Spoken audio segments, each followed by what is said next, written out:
The 2009 summer stretch continues its Canadian swing. The IndyCar Series travels from the streets of Toronto to the airport circuit of Edmonton. 7 races remain on the road to the championship, and only verses will take you there. The field is set. The time is now. Each driver must make a move toward the season title.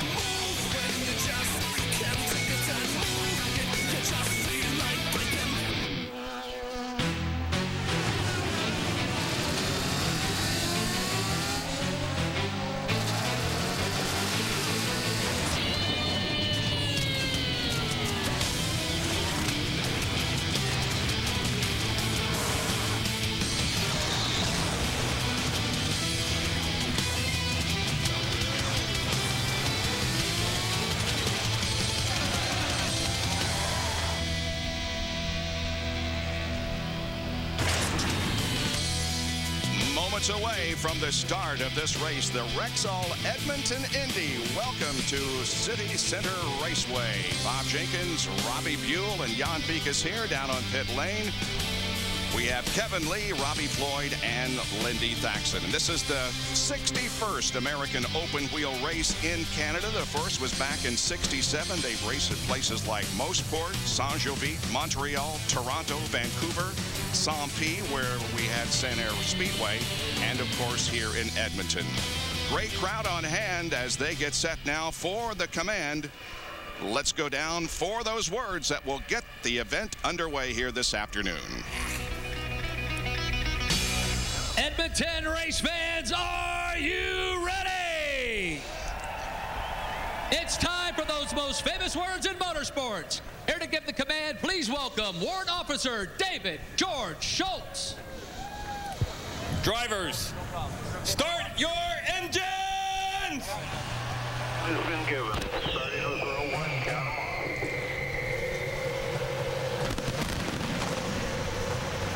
off. Will Power starts on the pole today. Ryan Briscoe alongside Elio and Scott Dixon back in row number 2. Great race here at Edmonton last year. I'm looking forward to a great one here today. It's really a very interesting racetrack. We'll get into that just a little bit later. And of course, we've talked about some of the people who have had problems that didn't qualify well.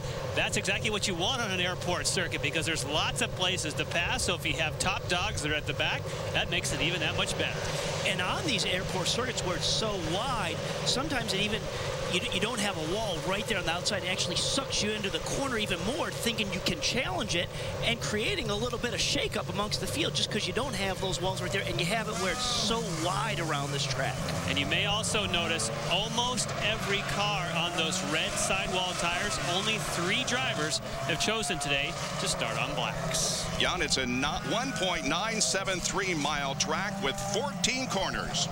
Well, Bob, as you say, it's just a little under 2 miles around, and certainly from the overhead view, you can see it's a combination of runway and taxiway. Look how wide that start-finish straightaway is. They have cones on either side, but highlighted in yellow, turn 1, a great place to pass on the entry. Some really tight turns. Slowest turn is turn 7. Then spool it up. Another great place to pass. Again, highlighted in yellow. And if you don't get it done there, you have another shot at turn 11. The fastest chicane any place on the whole IndyCar circuit. Turn 13 and 14, between 140 and 150 through there. Pretty rough in sections of the racetrack. We will watch that. There is Will Power, who won his 2nd Peak Performance Pole Award here at Edmonton with a speed of 116.414. Pretty outstanding performance by a guy who is not a regular on the IndyCar Series, but he picks up his 2nd pole. He also, of course, won the pole in Long Beach earlier in the year. Peak Performance pole winner, Will Power. All right, let's take a look at the starting lineup for today's race. Ryan Briscoe is on the outside of row number 1. So although Will Power's team is really Penske Racing, it is 3 Penske cars that start at the front of the field. And it's going to absolutely make it interesting, as we heard from Scott Dixon, is, okay, how's he going to combat that juggernaut ahead of him? Back Back in row number 3 for today's race, Graham Rahal and Dario Franchitti. In row number 4, it's Mario Moraes and Rafa Matos. In the 5th row, Paul Tracy and Robert Dornbos. Row number 6, Mike Conway and Hideki Muto. The 7th row will have Tony Kanaan and EJ Viso. Justin Wilson and Thomas Schechter start in row number 8. In the 9th row, it's Alex Tagliani and Marco Andretti. Row number 10, Richard Antonucci and Danica Patrick. In the 11th row, Ryan Hunter-Reay and Dan Weldon. And row number 12, Ed Carpenter. 23 cars ready to go racing for 95 laps. Justin Wilson will carry one of our onboard cameras for today's race, starting back in the 15th position. Tony Kanaan will also have an onboard camera. Kanaan looking to break out of a miserable, I think you could almost term it miserable season. Mike Conway, on the other hand, has had some very impressive runs. He's starting on the black tires. Paul Tracy will have the reds on as he will carry an onboard camera. Graham Rahal also in the O2 McDonald's sponsored car.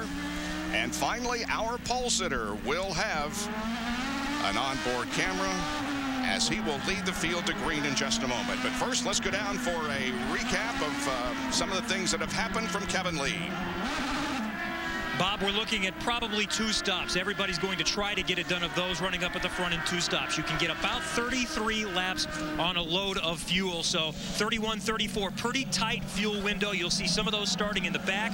Go in early, make it a 3-stop strategy and try to get off sequence. 3 are starting on black tires.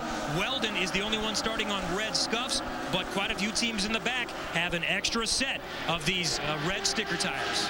And the Apex Brazil green flag comes out, and here we go. Great overhead shot as they race 3 wide. And that is Matos. Matos sideways will get the car headed back in the right direction. Just do one more. It's not time for those victory donuts. There you go. Got to get 1 lap in. All right, Will Power got the lead as they came down into turn number 1, and he leads them through turn number 7. Now off of corner number 9, and here's where it gets really rough coming off of that stretch. And Mario Moraes also having some problems. And look at his left rear. He's towed in the left rear, so obviously he got together with something or someone. They race down to corner number 11. Will Power has the advantage. Already you can see him sliding the car through there, wanting to build a gap. You know, Jan, and the one thing that he did on the overhead view of the map around here, it is also incredibly bumpy and physical. It's wide, yes, but it is really bumpy as you transition these runways. This is only the 3rd race that Will Power has led in his IndyCar Series career. He's led 3 laps at Mid-Ohio last year and 16 from the pole position earlier this year at Long Beach. Briscoe, Castro Neves, second. Oh, and Mike Conway is off course. Not the plan, boys. Not the way that you had hoped to see the first laps for Mike. But of course, the great news is that, and he's coming back into turn 1. That means he lost it in the super fast chicane that we were talking about. And on the black sidewall tires, you're not going to have quite the level of grip. We know that Mario Moraes on pit road, we saw that left rear suspension was damaged. He'll either jump out of that car or they'll take the time. But that's going to be a fairly lengthy repair, certainly putting him laps down. Yeah, and that's what they're looking at right now. But you know, where Mike Conway went off in that fast section chicane, we haven't seen anybody off there all weekend. Right. We've seen people off everywhere. Turn 3, turn 9, but not there.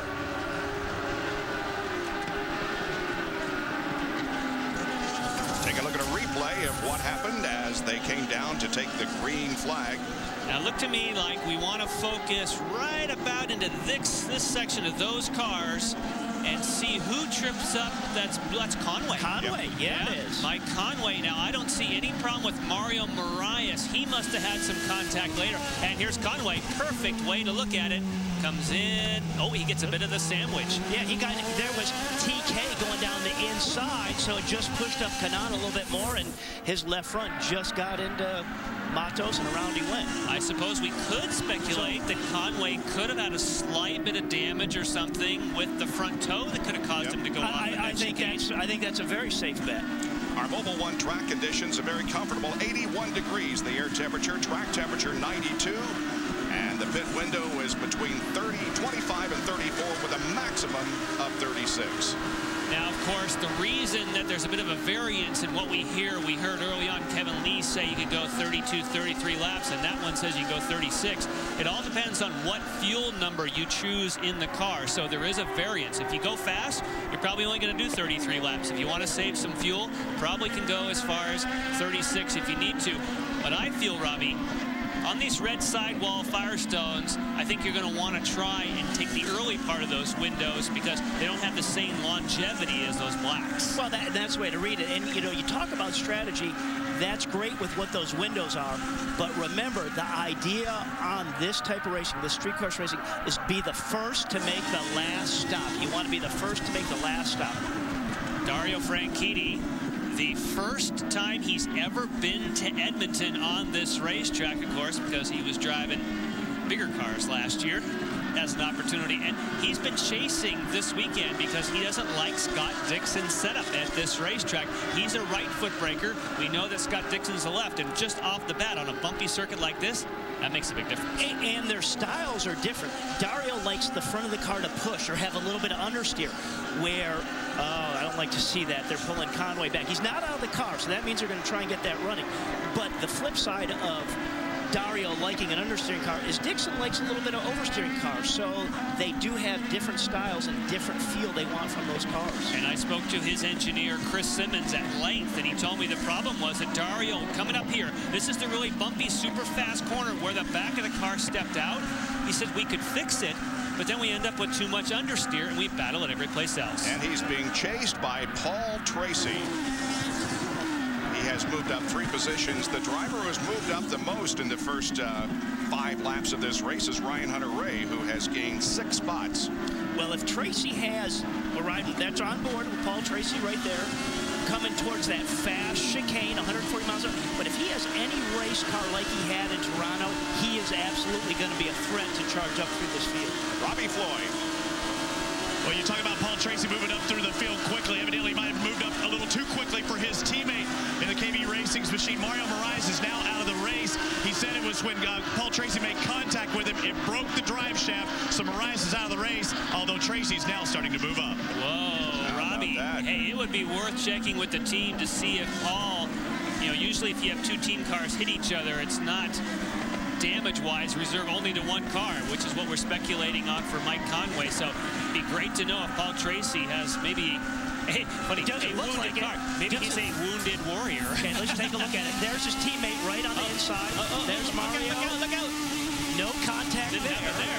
That's turn 2-3, about 115 miles an hour through here.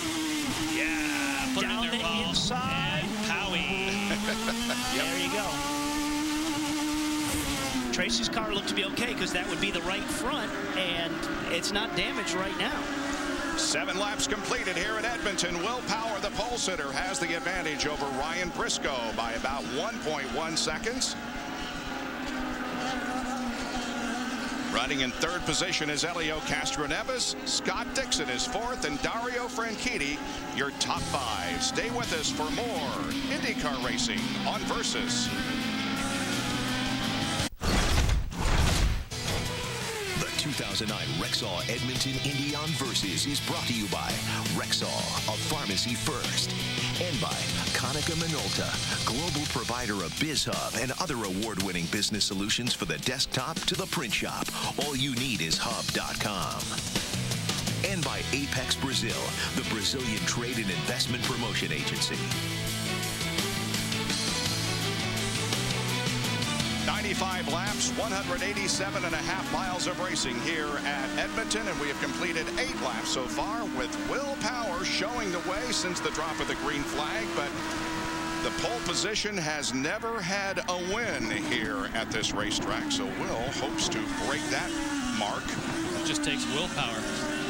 Oh, very good, Jan. Very nice. You know, sometimes they asked him. You've been waiting for that one, haven't you? You had that in your back pocket. He had it written down. Yeah, he's like, there's the window. Yeah, a lot of people have said, well, if you weren't named Will, do you like your Will? And he says, you know, which is there another name that you like? He says, yeah, I think maybe Max.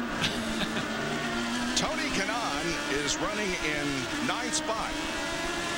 And absolutely been struggling here this weekend just to find a happy balance in the race car. But you know what he says is, hey, we just have to keep our head down, focus every session to try and improve things every race. And it's not what he wants, but he knows you just got to keep pressing, trying things and pressing the right button to get it to work better.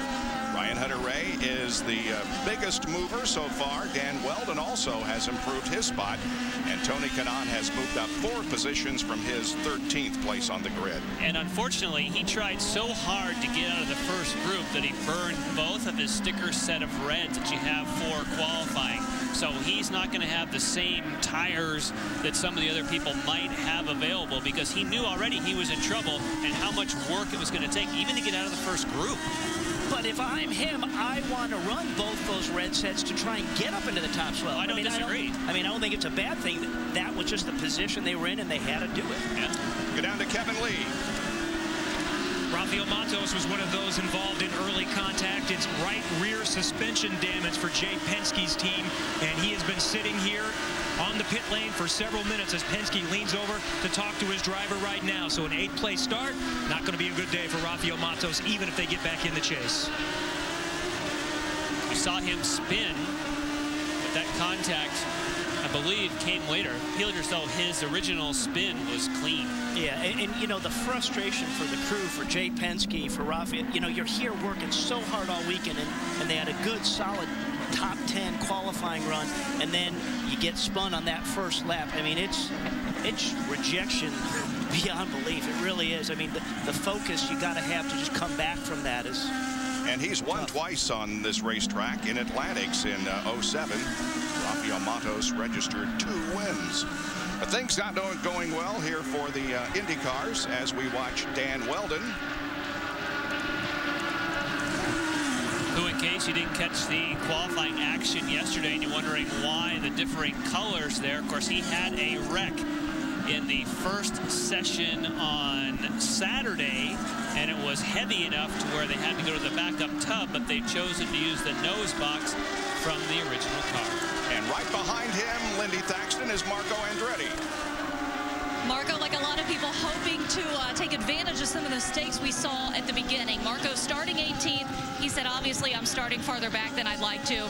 He says, my plan is to keep pressure on the car in front of me, take advantage of any opportunity to gain track position that I can. He was just told in his ear, Marco, take advantage of those mistakes we just saw. But, Bob, they said, just do not be one of them. Good advice. Yeah, and I also heard with Marco, you know, they've been improving his car. Obviously not what he wants, but they make the car better for him to drive, but it still wasn't translating to the stopwatch. You know, yeah, you got it where it's more comfortable, but it's just not fast. And again, frustration. That can be frustrating on the drivers. Did we mention that you must run 2? It's not going to be a factor here because most of the guys, of course, are on reds to begin, but you do have to run at least 2 green flag laps on the alternate red tires and 2 on the black tires. And it has to be the sticker reds, and that's what has occasionally caught some people out, thinking that they could put any set of red tires on, but they need to be a brand new set. No change up front. It's Will Power, Ryan Briscoe, Elio Castroneves, Scott Dixon, and Dario Franchitti at City Center Airport in Edmonton.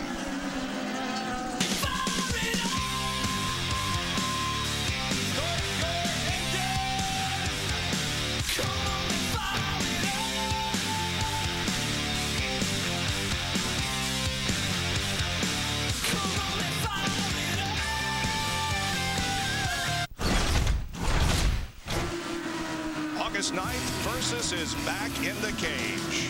Miguel Angel Torres, unbeaten in over 5 years, defends his WEC crown against undefeated contender Brian Bowles. World Extreme Cage Fighting Bantamweight Championship, Torres and Bowles, live Sunday, August 9th, 9 o'clock Eastern. It's all part of Versus Red, White, Black, and Blue Summer. They didn't fight in a cage. They fought on a 2.5-mile course at the Indianapolis Motor Speedway today in the All-State 400 at the Brickyard NASCAR race. And the winner is Jimmy Johnson, who has now won that event 3 of the last 4 years. Mark Martin, the pole sitter, finished 2nd. And hometown favorite Tony Stewart wound up 3rd. And you heard Dario Franchitti say in the opening of the show know that, hats off to Juan Montoya, and he kind of said it without saying it, that he did the job he needed to till the officials took it away from him. So certainly these guys keep an eye on what's happening in Indy as well. Battle between the two Team Penske cars here. Ryan Briscoe running second. Elio Castro-Neves right behind him in third position. And up ahead of them is the Penske Racing entry of Will Power. And talking with some folks about what the Penske Racing and Team Penske cars are doing here is they just everybody says they got a lot of grip, and where that's coming from is the shock package for the car to really be good on these bumps. And Linda, you have more on that? Now, someone is missing from the Penske camp here, and that is Roger Penske. Clive Howell is calling the shots for Ryan Briscoe this weekend. Penske, as you know, never really misses a race, but he is at the Brickyard this weekend. Clive has called the shots for Ryan Briscoe before. As you can see, Ryan Schechter here in turn 2, and there we're on board with Will Power. But back to Clive Howell. He called the shots for Ryan when he won Surfers Paradise in Australia last year. He has a lot of time with this team. They feel very confident in having him here this weekend. And the reason you saw Clive Howell just kind of jumping over the monitor there is we saw Thomas Schechter get into trouble, and he needs to know immediately if they might go yellow, because they're out there running on the red sidewall alternate Firestone tires. And I think the reason we're not seeing a lot of challenges between the leaders right now is they're babying those tires, because in your first stint, Robbie, you got to take it easy on them. But Firestone has done a fantastic job with his alternate tire. Yes, it has more grip. It doesn't have the life as the black one, but it really, talking to everybody, is these tires can go a full stint, but at the end of it, it may just lose a little grip and a little bit of pace. And that's what he's saying is Clive is looking to see what the lap times are and if it's going to go yellow, but we're still only at lap 17, so we're not to that first pit window, but you always got to be thinking strategy all the time on the pit speed. But the amazing thing is the choice that your team made with Mike Conway to go with blacks, I think was the right choice if there weren't any cautions early. So you got to be kicking yourself right now thinking, hey, we got no cautions, but my guy's out. Not a good day for the Dreyer and Reinbold team as Thomas Schechter, we saw him in trouble. Robbie, what's the story? Thomas Schechter in and out of the pits. They took off the reds, put a pair of scuffed blacks on. It looked like he was complaining that he thought the right rear suspension was broke. They looked, they wiggled, they did everything they could. No adjustments, and they sent him back out. So things may be all right. It may be one of those things when you have contact, you feel like something's wrong, and it may not be wrong. Who knows? We'll find out here shortly. He's dropped back to 20th position and is a lap down. Well, the front wing is kind of, see, the front wing is flapping. There's definitely something wrong. You see how it's a busted shock or something. You see all the movement over those, and he knows it. Thomas knows something's wrong, letting Will Power by, and he's even cutting the course. But look at how the car is just harshly hopping like a go-kart. That was the rough part of the racetrack, but it's not normally that rough. Is there something busted on the left rear in there with shadows? I don't know. Well, maybe we'll get another back shot to see. Oh, that's frustrating for him and the whole Montevideo crew that's up there. And for me, sitting here.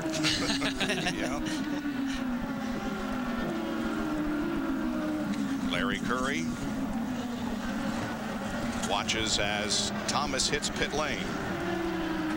Well, we didn't see him have contact with anything of what we saw. We don't know if something brought this on or not, or just, just something broke through the harshness and physical beating these cars take on this racetrack. And you can see the international sign for the car's going all over the place. But they're not looking at one area. They're taking the engine cover off right now, but they're not zoned in on the left rear or the right rear or the front. I mean, they're just kind of throwing darts saying, okay, we don't know what it is. Let's get this engine cowl off and get in there. Which is where the springs and shock absorbers are for the rear, both the left and right. So that would be the first place you'd go. Will Power continues to stretch his advantage. It's up to almost 3.5 seconds over Ryan Briscoe. Elio still running third. Dixon still fourth. Dario still fifth. Back in a moment on Versus.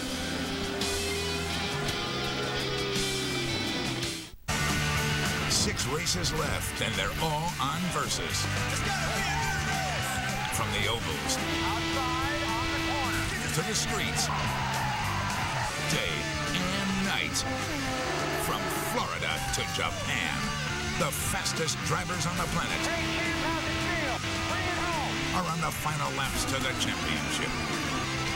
It's gotta be a new race. Live from Kentucky, Saturday at 8. Would you like to put a stop to your partner's snoring so you could go to sleep and stay asleep every night? Introducing Pure Sleep, the stop snoring solution. Common snoring is caused when the airway is constricted, causing the soft palate to vibrate. Pure Sleep is a patented self-molded mouthpiece cleared by the FDA, which holds the jaw slightly forward, opening the airway so that the snoring stops. Look at the difference in these before and after images. That is just the astounding thing. I have not snored. And so this thing works. It's easy to use, easy to mold, works like a charm. I'm sleeping through the night, and so is he, and we're waking up with more energy and not waking up in the middle of the night to say, shh. If it doesn't work, we'll refund the purchase price, refund the original shipping charge, and even pay to ship it back. Try Pure Sleep risk-free. Visit us at puresleep.com. Will Power started on the pole in the Rexall Edmonton Indy and has led all the way. We have completed 21 of the 95 laps so far. He has a 3.5-second advantage over Ryan Briscoe and about a 4.5-second advantage over Elio Castro-Neves. Here is E.J. Viso and Justin Wilson as they are running in the 10th and 11th positions.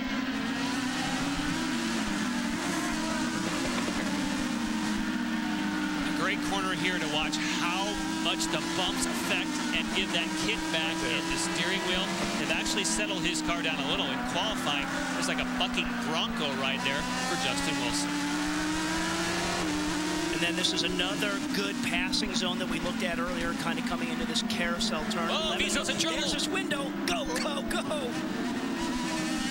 So that was just Viso challenging the braking zone, just missing his braking point, or trying to just know that he had that pressure from Wilson, and just opened it up, but not enough for Justin to sneak his nose in. Now, when you're Justin and you see a guy get sideways like that, yeah, you say, oh, that's my opportunity. But you're also thinking, hang on a minute, if he spins, I'm going to T-bone him. So he had to be somewhat cautious.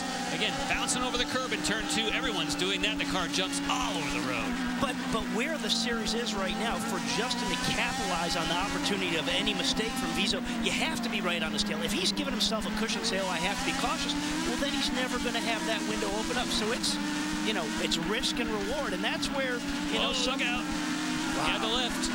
And that's, when we went through that corner, you're 125 miles an hour through that mid-portion of that corner when you see him working the wheel like that. E.J. Viso finished 13th at Toronto 2 weeks ago and had a 7th-place finish at Watkins Glen, so he's beginning to turn his season around after a very bad first half. And Bob, in a lap or so, if you were someone like these two guys, possibly farther back in the field, the pit window is going to open if you wanted to try an alternate strategy. So it's definitely worth keeping our eyes open, especially if there were caution now. Everyone would pit. However, if there's not, look for some people to peel off early, especially those, again, not that the tires are worn, but that happy place is where your words, Robbie, earlier on those red sidewall tires. And having said that, as that pit window opens up, this is an easy race to do in 2 pit stops. So that is the strategy as that window opens up. And like you said, for these guys to maybe look at going off sequence a little bit or open the window up. Well, let's find out what Will Power's pit strategy might be from Kevin. But Will would really like to see it stay green, because keep in mind, if it goes yellow and all of the leaders come down at the same time, he has a severe disadvantage because his pit stall is near pit in, while most of the other contenders, namely the Penske's and Ganassis, are in pit out. So it's going to be very difficult for Power to get out in front if everybody comes in at the same time. And he also wants to protect that lead. I mean, he's been working hard to gain that advantage that he has at 4.4 seconds. Wow. I looked at that gap for a while. That's impressive. Yeah, that's you have a driver right there he's getting in the zone, and he is so fast on these road circuits. And again, that's why Roger Penske and Penske Racing is giving him this opportunity of doing some racing, because they see the potential in what Will Power can do. The last time Penske-owned cars finished first, second, and third in open-wheel racing was in September of 1994 at Nazareth, Pennsylvania. Paul Tracy led teammates Al Unser Jr. and Emerson Fittipaldi to the checkered flag.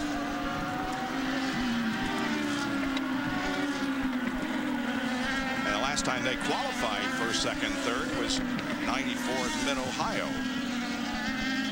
So it's been quite a while since we saw a Penske sweep with the top 3 positions. It could very well happen today. And if you look at the race speeds, the race laps, right now Power, Briscoe, and Castroneves are absolutely the fastest cars on the racetrack and done the fastest laps of anybody out there. Will Powers now led more laps today than the rest of his IndyCar Series career combined. He's led 25 laps today and 19 total laps coming into this event at Edmonton. Stay with us. We'll be right back. Welcome back to Edmonton, Alberta, and the Rexall Edmonton IndyCar race. We are 28 laps into this 95-lap race, and Will Power, the pole sitter, has led all the way so far. Watching the battle for 10th position as E.J. Viso has continued to hold off the challenge of Justin Wilson. And if I'm Justin Wilson, I mean, he doesn't make those calls, but I'd be on the radio saying, let's take the early pit strategy. Let's pit now. Get out of sequence in case there is a caution and you get that free pass to the front because the window is open. If I'm not in the top 6, I'm calling my guy in now. And there's also the strategy, you know, on road course racing is put our driver, put Justin Wilson where he can go as fast as he can on that racetrack. And right now, he's being held up. So take advantage of saying, hey, let's get him out of sequence and maybe get him back where he's got some clean running and can run a second faster than he is right now.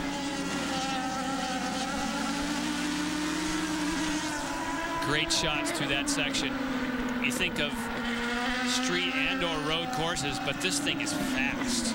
They're coming on the slowest part of the racetrack right there at 60 miles an hour, but that's about it. The rest of the time, Robbie, you're flying. And that's turn 9 right through here. Look at the bumps as they come off there. See the bumps? See that rear wing just go up and down? And it's not just bumpy there. It's at the apex all the way through there. And we've heard from a lot of drivers just how physical this place is. And even Paul Tracy's like, hey, the last 20 laps of this event, that's going to be the key. And there's going to be some drivers that fall out of the seat. So it's not just about managing your car and your tires. It's about managing how you're pushing yourself in the race car and what you know you have left inside you to get up on that wheel. And don't do it too early. Still nobody taking my advice. I think you want to pit. Here's Hideki Muto, Alex Tagliani, Ryan Hunter-Reay. And here is Danica Patrick, who is running back in 15th spot. And she missed that one full practice session because she got together with Wilton. There was a little incident where he dropped a wheel coming off of turn 3 and came across, and unfortunately was just victim of circumstance. So when you miss a whole session of dialing in your race car, that can really, really kill you. Yeah, it was in the first day of practice that we had that incident between Dan Weldon and Danica Patrick, and here's how it unfolded. This is why he's got that little colorful car right now that Jan talked about. Drops that wheel on the right-hand side, the right rear, and just shoots him across, and he hurts that front nose. Look at his front nose. That's why they had to change that tub out, and Danica says, I'm missing the whole session, dog. Nabbit. And Danica had no place to go, and that was Dan Weldon's first timed lap. I mean, that was a cold tire crash. I said earlier it was Saturday. It was actually Friday afternoon that happened to him. And Danica's car wasn't really damaged very badly. They brought it back, and Michael Andretti had kind of a face-to-face confrontation with the truck driver and bringing that thing. They wanted to drop it on pit lane. Rocket from the technical committee said, sorry, buddy, we got to get this thing back to the garage, and she never got out again. Danica finished 18th last year here at Edmonton. But really has had a very solid year, really been the leader of what the AGR guys are doing. And I think part of her learning curve and her growing as a driver, remember who's on her stand and who's calling her strategy. It's Michael Andretti. And there's nobody that can watch and see a race and how it unfolds and develops to help a young driver coming along. You know, just he's been there. He's won so many races. What a great guy to kind of draw from his knowledge base of racing. Back to this Dan Weldon and Marco Andretti battle for the 14th spot. And the reason I keep calling for someone to pit is that you can, here we go, right on cue, EJ Viso. Now, what will happen with EJ, and you can see that was Ryan Hunter-Reay also stopping. If there's a caution between now and when the leaders pit, they get a free pass. But I see the leaders are already getting set up to pit. Dario Franchitti doesn't want to get caught. And so let's just make note, this is lap 32. So that's when the pit window for these guys, they felt opened up. Dario hits the pit box and the crew goes to work. Going to blacks. So the middle stint, they're going to do blacks. Well, Tracy in right now, guys. I wanted to tell you, though, it may not also be he's not playing his cards. He's not showing his cards. I think he's been saving fuel this entire time. He told me before the race, I think it's going to be maybe a fuel strategy thing. I don't need to go out there and run so hard, so save a little fuel. So he's really not showed his cards yet. I think he's a lot faster, and look for him as the race progresses. Well, he was running steadily in 6th position when he came in for the stop, so he certainly was staying right up there amongst them. And now he gets to battle with Danica. And here's the leader, Will Power. Will Power changed to the blacks, takes off the reds. I'm not seeing any wing adjustments, nothing there for Will Power. Looked like a fast start with no adjustments. Now back out on the slicker blacks.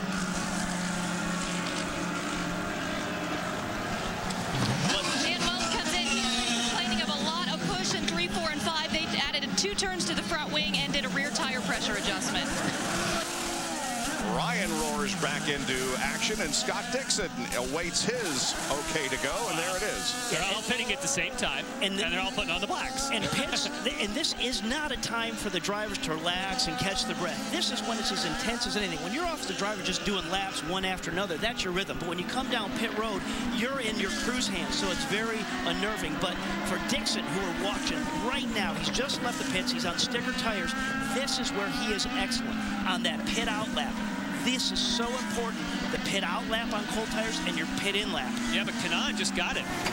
Kanaan beat him because he pitted on the previous lap, was keeping on. Wow, look at that thing going airborne, going across the bumps. That at pit out, did you see that? And here's one of the late stoppers, Castro Neves. He gives up the lead to come in for the stop. And the Team Penske crew goes to work. Down to Lindy. Helio Castroneves saying this morning, we have 3 guys that push on the gas really hard, and that's making me work as hard as I can here. He's now back out on the track. Now let's watch the relationship, because he's been running fast, but is it better off staying out later and picking up time? Or is it better to get the fresh tires early? Typically, if you run longer, oh, he's ahead of his teammate. And where's Will Power?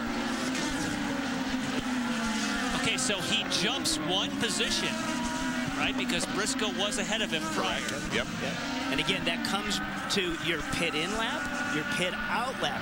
You really want to take advantage of, you know, laying down lap. And, you know, I talked about Dixon earlier.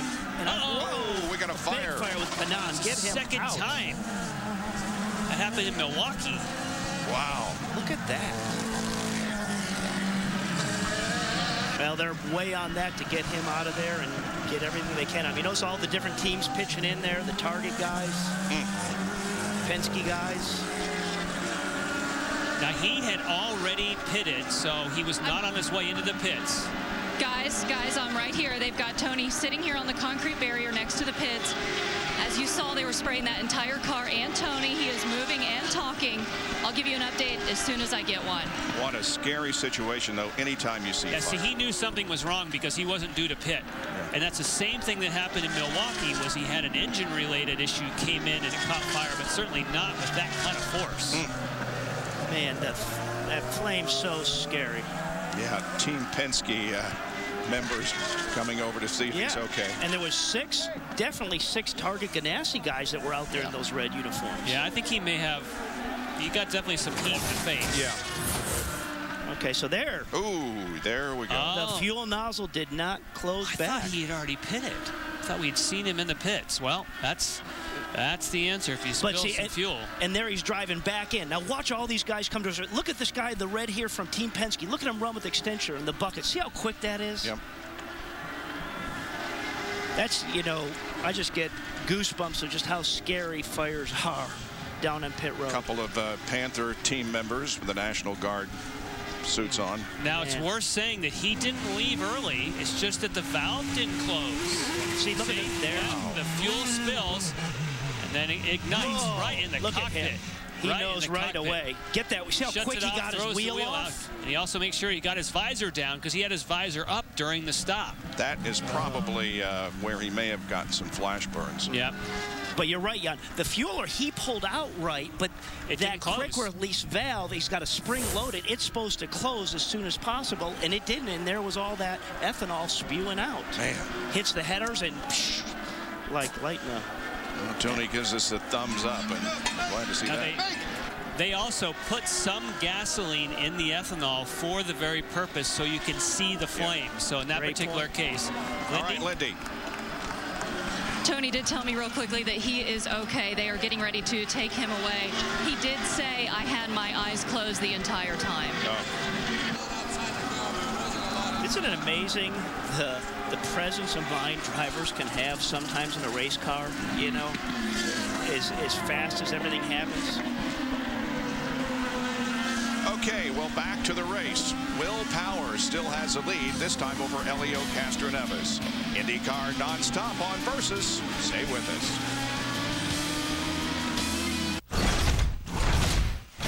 Well, next Saturday night at Kentucky Speedway, the Indy 300 as Versus red, white, black, and blue summer continues. We'll be back on an oval, the mile-and-a-half at Kentucky that always has some great racing, and we'll be there with coverage beginning at 8 o'clock Eastern time this coming Saturday night. And it's there we also anticipate an announcement of the 2010 schedule for the Indy cars. It was confirmed, and there are the races, by the way, that will take us all the way to the championship at Homestead Miami Speedway on October 10th. All those races on Versus will take you right to the checkered flag and the end of the season and the crowning of the champion. And they're going to announce the schedule hopefully next week at Kentucky. We have, however, been able to confirm that one race that will be held next year is at Barber Motorsports Park in Birmingham, Alabama. The series will go there in early April next year. And, of course, that's also where the aerodynamic changes will take place that we talked about in our pre-race show to hopefully make the oval track racing a little closer. You talk about that addition of Barber Motorsport Park. We tested there this spring. I had never been there, didn't know what to expect. What a first-class, beautiful facility, just beautifully groomed and plants, rolling hills, and the track just kind of just really is a fast, continuous thing, and the drivers love driving it. Now, one of the keys to making quick pit stops and track position, check out the in-lap for Will Power. Just blew everybody off the map as far as bringing the car in and getting that advantage before making the pit stop. So many times, in and out laps are the key, especially out laps, Robbie, on cold tires. Even on a warm day, that's tricky. And I started, before we saw Kanaan catch on fire, I was going to talk about Dixon and out laps. At Watkins Glen, Dixon's in-lap, his in-lap right before the last stop was his fastest lap of the race, and that gained him a position. So you just can't leave anything on the table, and you always have to be charging. And, you know, sometimes as a driver, you get laid back. Look at the Penske cars here. Yeah, Elio's trying to get by Alex Tagliani. He will do so and puts him between himself and Ryan Briscoe. It's definitely allowed Briscoe to come right back up on the back of Elio here. Yep. Good battle there for second position. Back and forth is Dixon, then Franchitti. Paul Tracy continues to run in sixth spot. Dan Weldon running back in 15th position. Did a little agricultural racing just a few seconds ago. Tough weekend for Dan, who is a lap down.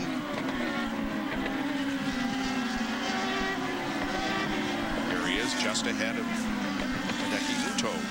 And you can see how these guys really just hammer the curves with these cars. That was the turn 2-3 combo. There's that curb. Look at Weldon's car.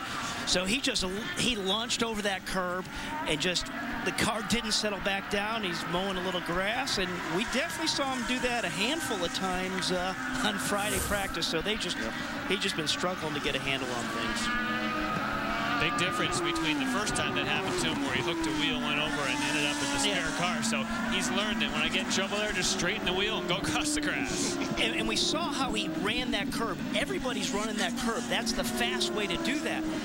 And that's where I feel the Penske cars are so strong. Their drivers can clobber that curb, but then the car settles right back down, and gives them that grip. They don't have to wait on the car very long. And that's, they're showing their strength running 1, 2, 3. This is Graham Rahal, who's in 7th spot, about 30 seconds behind the leader.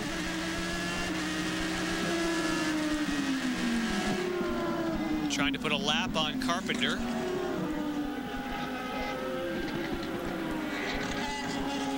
Got to get a little bit closer than that, Robbie.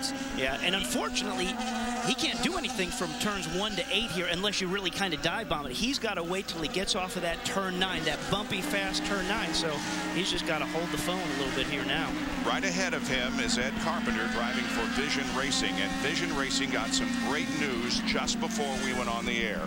Chris Schieffer, who is known to his teammates as Beaker, collapsed in the shops this past week and was taken to the hospital. He opened his eyes for the first time today and is following command. So our thoughts and prayers are with Beaker from the Vision team on a full and speedy recovery. And we want to mention also Felipe Massa, who of course was in the intensive care unit earlier from an incident at Hungary. He is in an induced coma for the next couple of days, but they did take him out of the coma briefly, and he was able to recognize family members, so that also is very good news. For Graham Rahal, one thing we noticed when we were on board, and can certainly see from the outside shots as well, is that he's gone on a strategy to go red-red. So he did not go to the blacks on that last stop. Robbie Floyd? Well, I wanted to follow up on what you were talking about with Beaker. He was actually on part of the crew with Ryan Hunter-Reay, who's now in the ABC supply car. That car he said it was just not right at all during qualifying. He said he had serious push. They changed the downforce. Nothing helped, but something must have happened today because he started in 21st place. He's moved up to 11th, and Larry Forrest said, just keep on pushing. The car is much better than it's been, and just keep trying to pass people. But already 10 cars passed today for Ryan Hunter-Reay.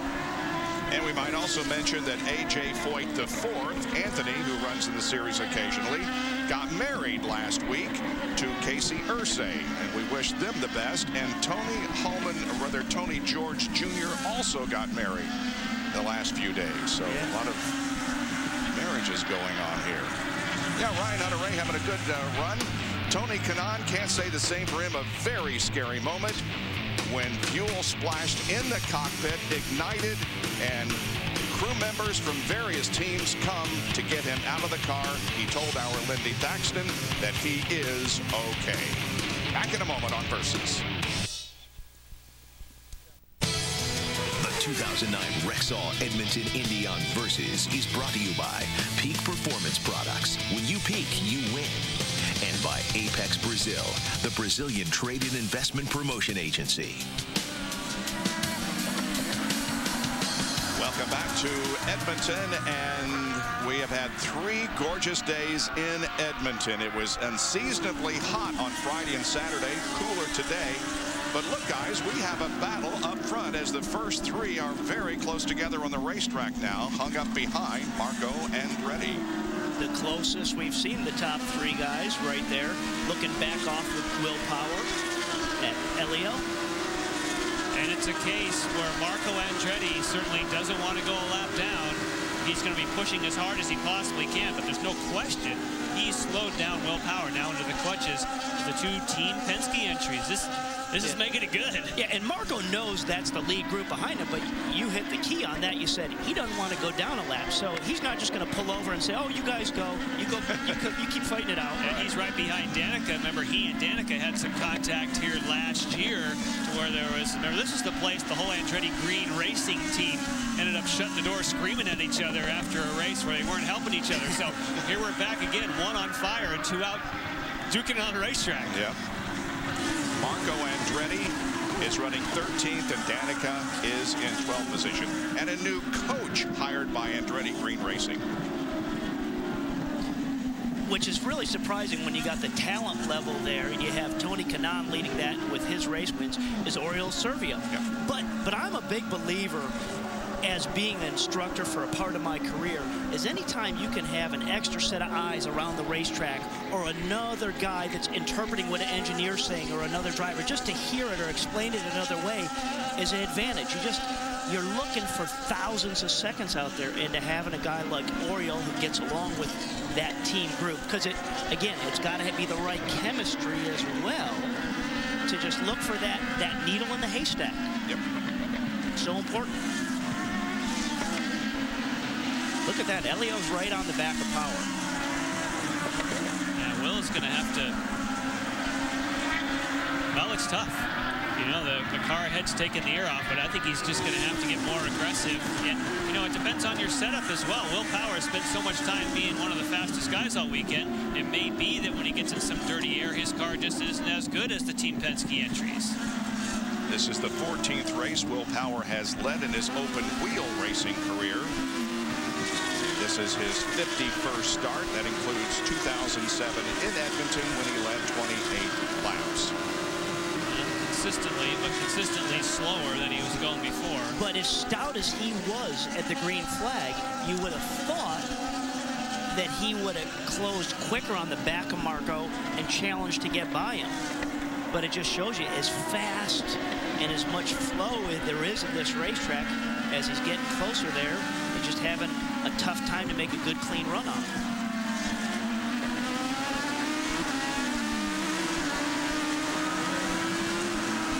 I think it is a good thing for him, as he's got Elio behind him. At least he knows he doesn't have somebody behind him that's going to do something stupid. I'm sure the orders to Will, to Elio, to Ryan is, hey, you guys got the field covered right now.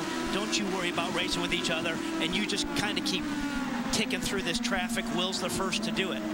Scott Dixon works back in 4th position. Franchitti is in 5th, but the interval separation between 1st and 3rd is now just a little more than 1 second.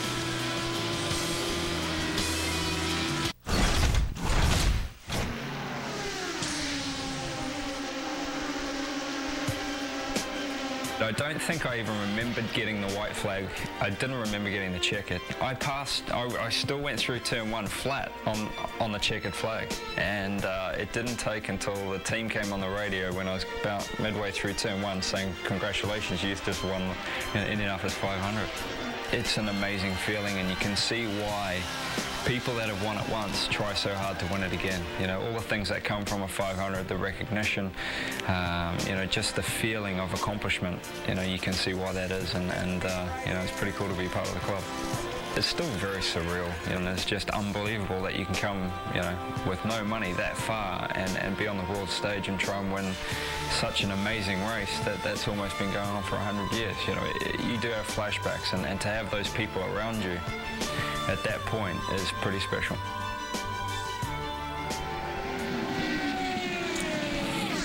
Scott Dixon, a winner of the Indianapolis 500, currently runs 4th here at Edmonton. And again, the winner of the Allstate 400 at the Brickyard NASCAR race earlier today was Jimmy Johnson for the 3rd time in the last 4 races. Juan Montoya was dominating the race, got a drive-through penalty, and took him out of the event. And it was his last intention of the win. Yeah, and it was his last stop. Yep. You know, that was the last one, and off he was going, looking good. And they're like, called him on the radio, sorry. On lap 50, the interval between 1st and 4th, Scott Dixon, was 5 seconds, and now it's half that. And that's because, of course, we've got Marco Andretti fighting to stay on the lead lap while he's following Danica Patrick and Will Power. You can see there's the whole group. Now, you may say, well, why do they not force Marco Andretti to move over? If you follow Formula One, when you come up behind a lap car, they basically make you pull over and stop. And if you hold somebody up for a couple of corners, they'll throw you out of the race. Here, probably because of the oval heritage, you're allowed. Marco Andretti is it's his right to try and fight to stay on the lead lap, and Will Power's got to make his way through. So completely different regulations, but boy, it's made a race out of it. And it has. But, Power hasn't even really gotten close enough to even make a run at him. Will Power, as we have the Rexall through the field, has led for 53 laps of the 55 that we have run today. He started from the pole position, took off at the drop of the green flag, and has only relinquished the lead when he made a pit stop. Running in second position, right behind him, is Elio Castroneves, who ran third in the early part of the race before the pit stop, but he got ahead of his teammate Ryan Briscoe, so Elio is now second. Lindy? Elio, with his best starting position on a road street course this year, had the best of 8th in Long Beach. They just told Elio, do not give up position, but try to conserve fuel if you can.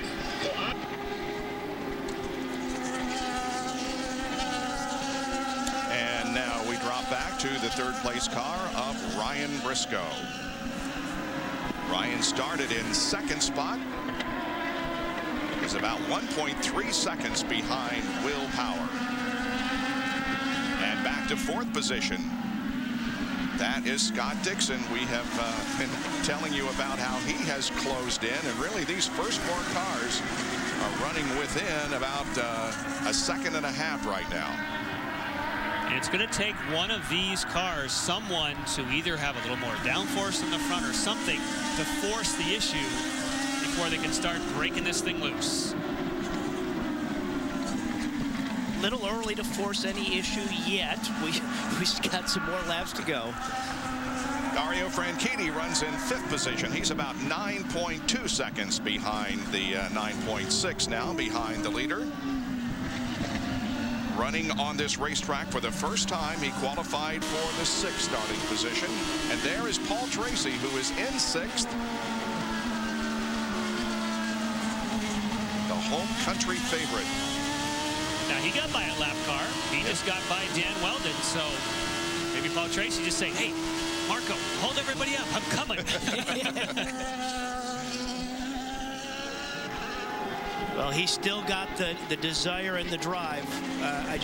He had a great run at Toronto. Seventh place car is Graham Rahal. On board with him, down to Robbie Floyd. Well, you notice on Graham Rahal, you can barely see it there, but he actually has his own caricature on his helmet. And actually, his chief mechanic, Todd Phillips, put a little Goober sticker underneath that. But his helmet painter's from Canada. He's wearing it, and evidently Goober's doing all right in seventh place. Just behind him, his teammate, Robert Dornbos. Both of these guys tried running an extra lap on that first stint, and evidently their team saying it did not pay off for either one of them. Just behind Robert Dornbos, not too far behind, is the 18 of Justin Wilson. Wilson has moved from 15th up to 9th place. He was working on mileage. He switched to the blacks for this stint, and he corrected the understeer that he was having earlier. That's a pretty good battle there between Dornbos and Justin Wilson, 8th and 9th on board with Justin.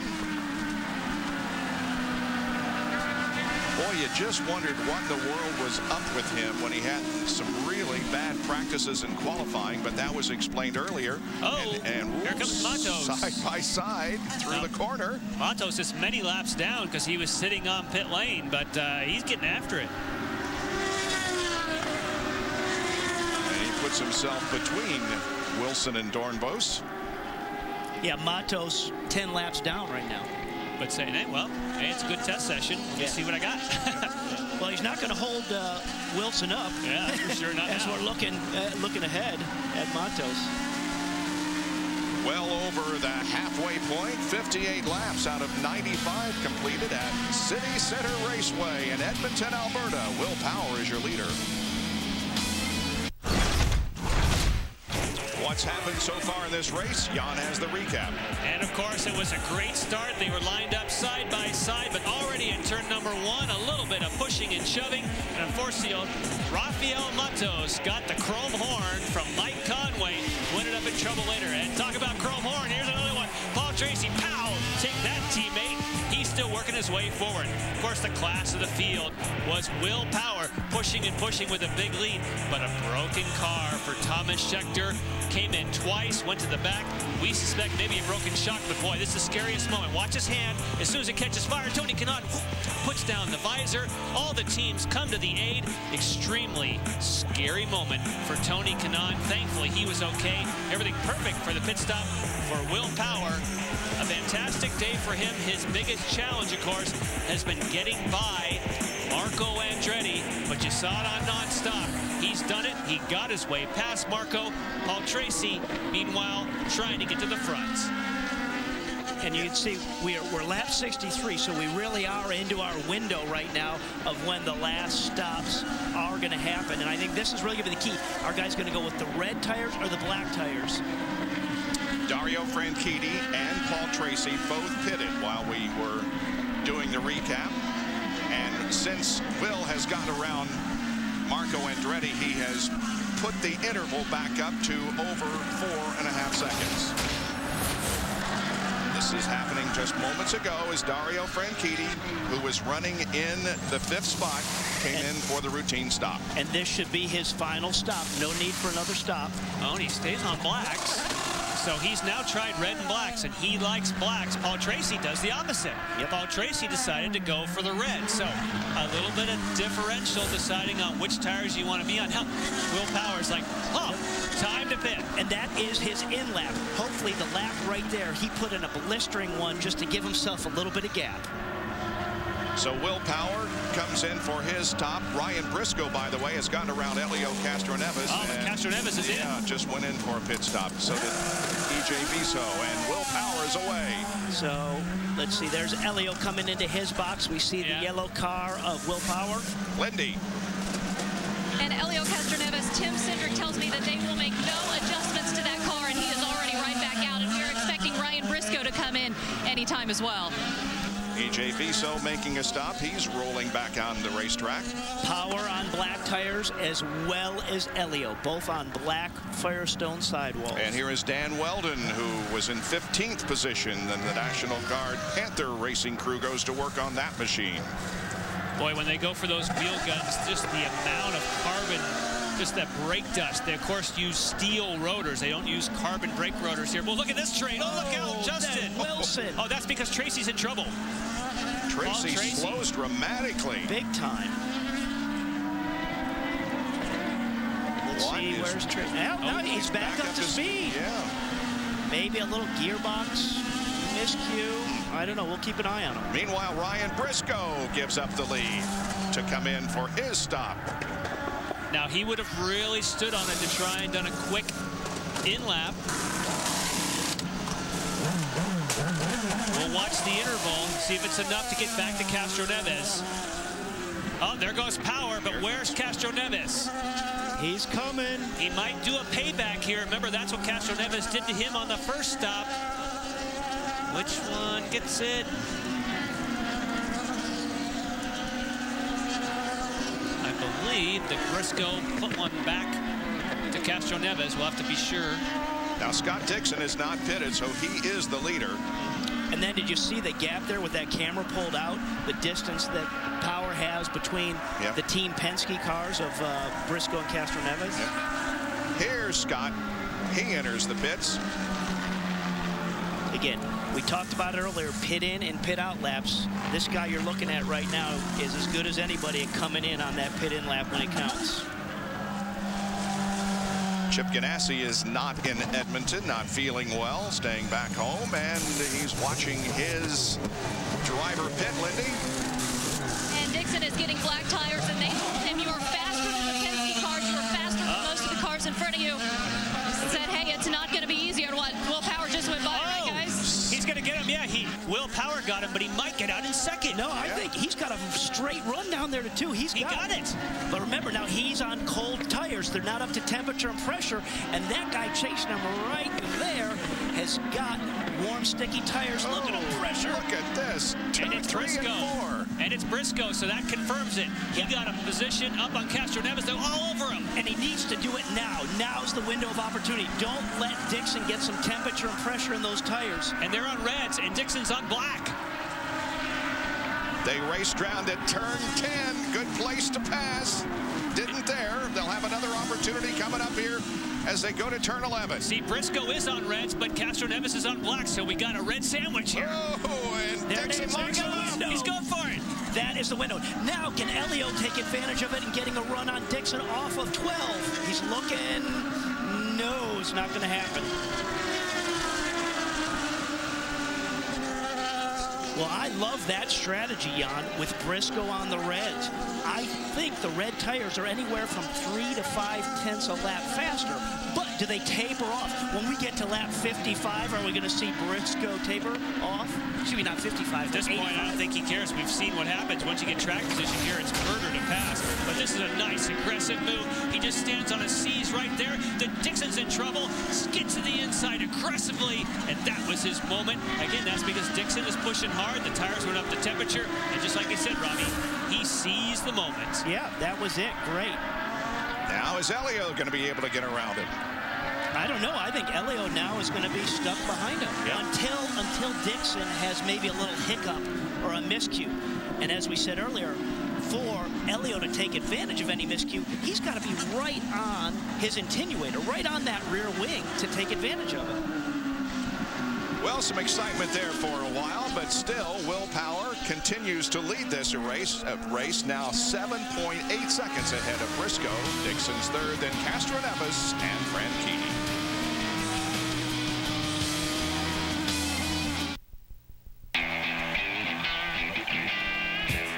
Tour de France is probably one of the greatest sporting events in the world, really. There's a lot of similarities. Concentration, focus, strategy. The mental aspect of things is probably one of the most similar. When you start to lose concentration in a race car, you start to make mistakes. The back. That's nasty. Teamwork. I mean, that's all we have, and that's all they have. It's similar strategy. You got to wait until the end to push hard. Finishing positions important as you go from day to day, just as it is from race to race for us. When you have like people in front of you, you draft as well. A little bit easier for us that we just have to press one pedal to have the power. They have to have the power in their legs. It's not the Honda engine, you know. I mean, it's your legs, and whoever had more of that is definitely going to be an advantage. Well, the Tour de France has finally reached Paris after 3 weeks. Recap the action and excitement of the final stage of the greatest riders in the world descend on the Champs-Élysées. The Tour de France expanded coverage concludes tonight at 8 o'clock Eastern only on Versus, available on Versus HD. And one of the true constant watchers of the Tour de France was Jan Pikas. And funny that we're now going with the leader who's in yellow. And if you're a Tour de France fan, you know that the leader wears yellow. So there you go. All right. Here are the top 10 as we have completed 69 of 95 laps. Power first, down to Robert Dornbos, who is running in the 10th position.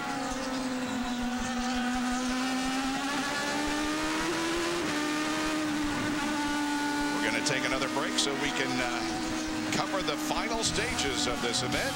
Stay with us for more from Edmonton, Alberta. Back at Edmonton, all kinds of interesting things going on the racetrack, some of which you saw on nonstop. There is Marco Andretti, who just got pushed off the racetrack with one big aggressive move. Definitely got us screaming in the booth, and that's because you got to make aggressive moves first at Scott Dixon. And when you do that, Robbie, now he's lost momentum. He has, and Elio has to seize that and get his nose in here as they go into turn 2. And he does. And Marco, good heads-up driving. He doesn't try to stay on the track. He's like, I'll just go through the grass. That's okay.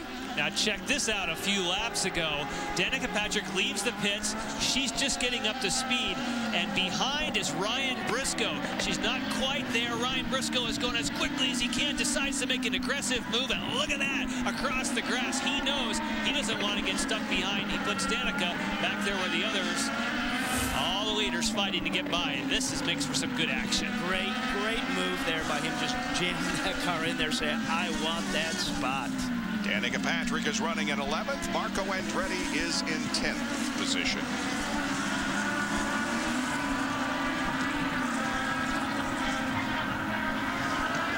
You know, Briscoe had no choice in terms of what he had to do. I mean, he could have been thinking big picture championship, but if he wants to get close to power, the last thing he needed to do was get hung up behind Danica on that. Down to Robbie Floyd, who has more on Marco.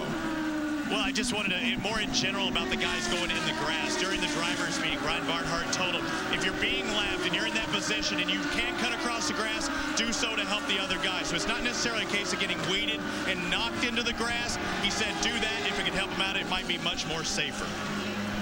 Yeah, that was a case where that wasn't a courtesy call. That was like, if I don't go through the grass, I'm going to end up in the wall. I need some of these guys to come by my house and mow my lawn. Let's do some of that courtesy stuff there.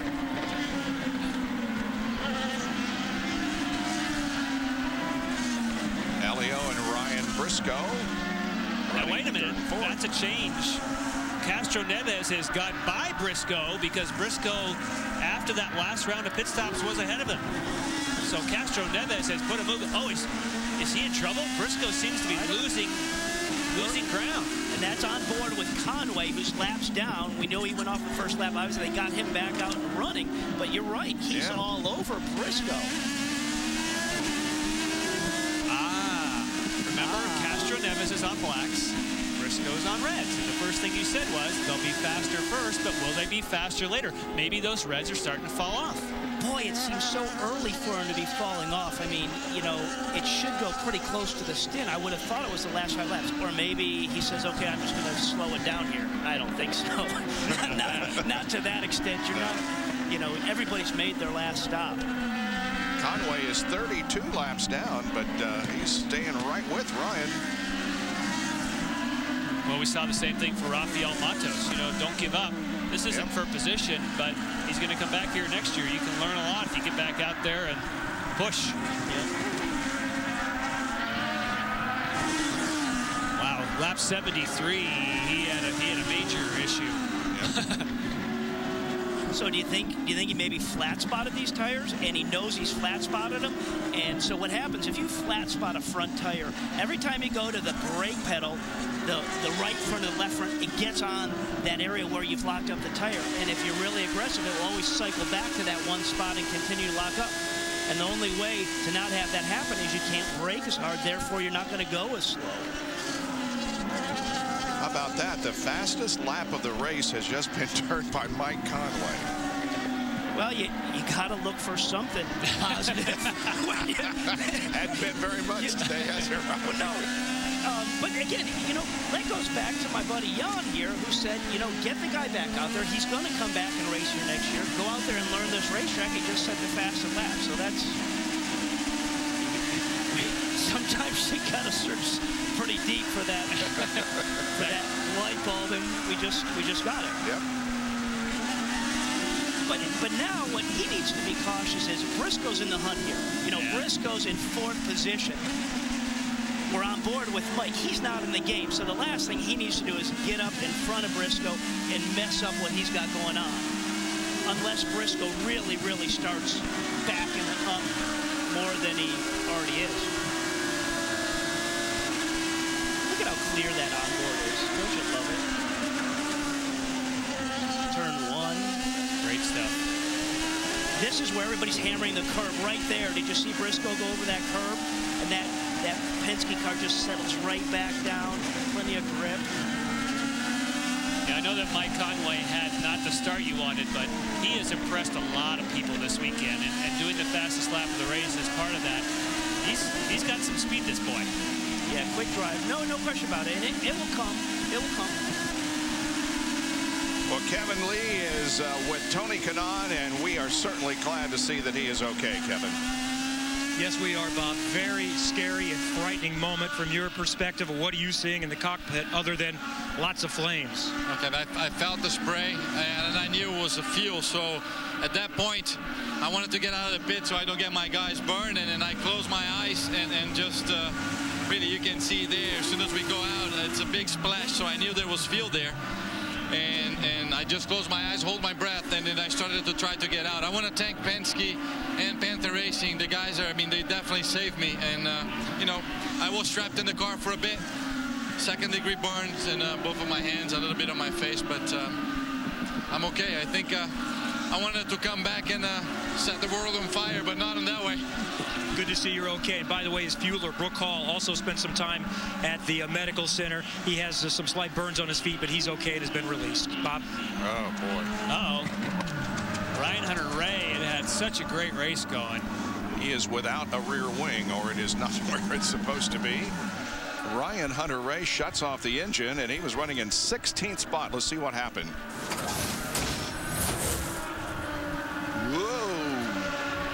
So that's turn 8 on the backside of the straightaway. Again, a pretty fast corner through there, third gear, probably about 100 miles an hour. It looks like he just got the rear wing, though. I don't think there's any suspension damage. So you see on the left of your screen, there's somebody holding a rear wing. As soon as these guys can get that off, they'll get that on.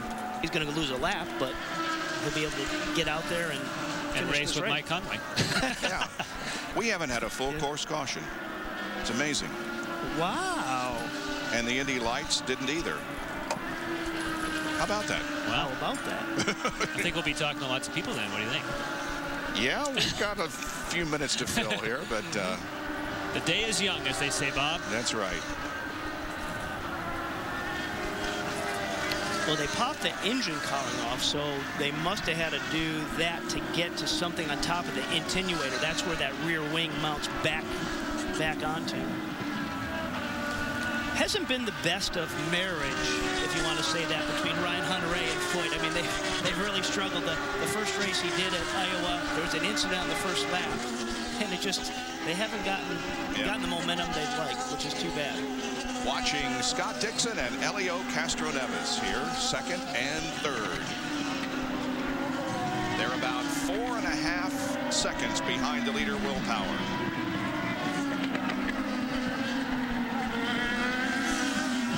Castroneves is looking ahead. He saw Ed Carpenter, and that's the time that you start thinking about, can I use lap traffic to help me? So you start thinking ahead, saying, well, if he catches him here, maybe I can get a run, because on your own, it's virtually impossible to make a pass for a position without taking a big risk. But if you start to plan and get a lap car just in the right place, it can definitely help. Down to Lindy Thaxton. What is the situation with Ryan Briscoe? Well, we heard that there was something wrong in the rear, saying that it's not tires, but something in the rear just doesn't feel right. And I went over to Clyde Halley, standing there with his stopwatch timing it, and he said, you know, I think we're okay. I think we're going to be fine. Okay. Well, he's off by 9 seconds right now, about 4.5 seconds behind second and third, and 9 behind the leader. And that last lap time by, if you look at the three guys in front, Power, Dixon, Castroneves, they were all running about 3 or 4 tenths a lap faster than. Yeah. So I wouldn't say everything's fine. I would say that's correct. We have less than 15 laps to go in this one. It's still Will Power showing the way over Dixon, Castroneves, Briscoe, and Fred Keating. Bob Jenkins, Robbie Buell, Jan Bikas, Robbie Floyd, Kevin Lee, and Lindy Thaxton back at Edmonton as we now have a battle for second spot as Scott Dixon got a little loose and allowed Helio to close in. So this is the battle for second position, and here comes third back there, Ryan Briscoe. In a great position for Helio right now, because he's definitely pounding the back of Dixon, but you saw that slower car up ahead of him, Ed Carpenter. So now is the time where he just may get a little bit of a hiccup out of Dixon. So as I'm Helio, I'm going to stay right on the tail of Dixon, just as they are trying to work their way by Carpenter. That was a great segment, the In Color, where he talked about controlling rage, that he was a laid-back guy, and that for him it was actually sometimes more about getting revved up than it was about holding back. But when he has a car that starts to step out on you, that's where you got to control your rage, because if you push too hard, you end up backwards, and he needs points here. Yeah. But, you know, just because you're a quiet demeanor or come off as a low-key demeanor outside the race car, when these guys put the helmet on, I mean, they flick a light switch. You know, they may sound wound up and stuff in the car, but they know exactly what they want to get from it and do. Some of them go a little bit far and use some better words of describing it when they put that helmet on and do some extra gestures. Oh, he's close. He's close, Robbie. Yeah, that's the tease look. I'm just going to fill your mirror, let you know I'm here. This is where he had a little trouble last time, did Scott Dixon. Yeah. Since Kansas on April the 26th, that's where Scott Dixon started to put together a string of finishes. His worst finish has been 6th during that time period. That was at Indianapolis. Otherwise, it's been 3 wins, a 3rd, a 5th, and a 4th. I really would have liked to see more how this would have developed from the standpoint. Briscoe's on the red tires. The top 3 guys, Power, Dixon, Castroneves, they're all on the black Firestone sidewalls. And I truly think the red Firestones were a little bit quicker, but unfortunately he's got something else going on, that is Briscoe, that's made him slip back from those guys. I just would like to see how that size done for our knowledge of what Firestone does with providing us the primary and the alternate tires. Dario Franchitti still runs 5th, about 19 seconds behind the leader. See the new sponsorship on the side pods of the car. Vaseline Men lotion. Good looking car. There's Robert Dornbos blowing by Ryan Hunter-Reay. But we just saw him in the pits, so he was just being courteous. He's got a rear wing on there. He's just going to let the guys that are out there racing get by and find a good segment out on the racetrack and finish this thing out. Oh, but here they come, because Ryan Hunter-Reay has now slowed Ed Carpenter. So now they're going to be closing on 2 cars, battling not for the lead. This is going to get good. Oh, Elio smells blood. Wouldn't you? There it is. Oh. Scott goes outside and Elio goes inside and Elio gets 2nd. That was an aggressive move. Well, that's it. That's what you wait for, is that whole mix it up. Throw the dice.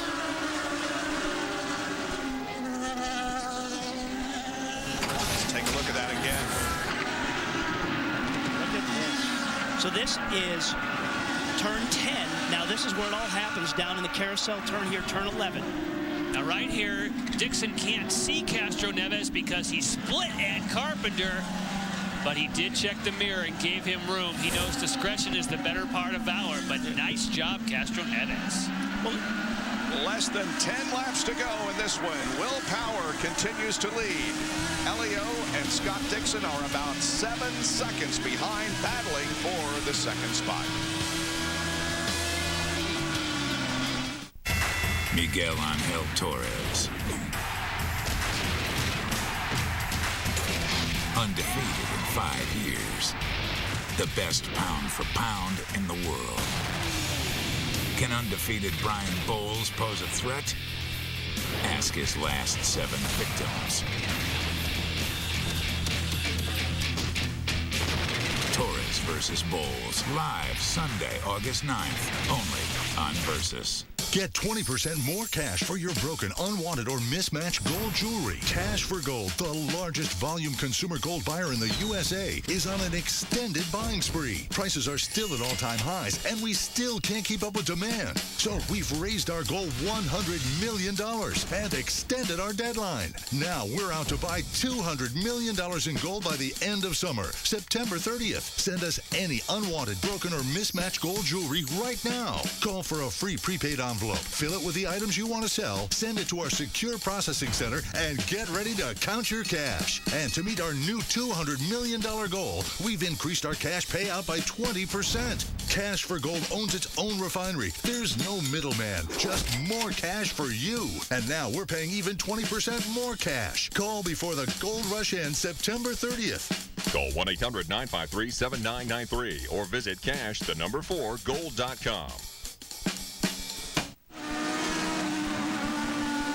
On board with Will Power, and this could be a 1-2-3 finish for Team Penske, although Scott Dixon right now is preventing that from happening.